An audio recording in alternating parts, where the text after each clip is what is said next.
Hello everyone and welcome back to another tutorial for the Spider-Man Remastered game. In this video, I'm going to show you how you can enable or disable vibration. So let's get started right away. First of all, open up the game on your device. And once you are inside the main menu, go ahead and click on Settings. Now within the Settings page, you can click on Gamepad, and within the Gamepad menu, you will see the haptic feedback option. You can simply turn this off, and this will disable vibration within your gamepad. However, this is only for the wireless controller.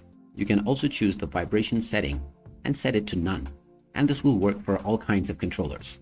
If you simply want to reduce the vibration level, then you can use the vibration intensity option and set it to your desired level. Once you have made your desired changes, you can simply go back and your changes will be saved. You can also find some haptic feedback controls within the audio menu. If you scroll down to the gamepad section, then there is the haptic feedback option. You can set this to off as well in order to disable vibration.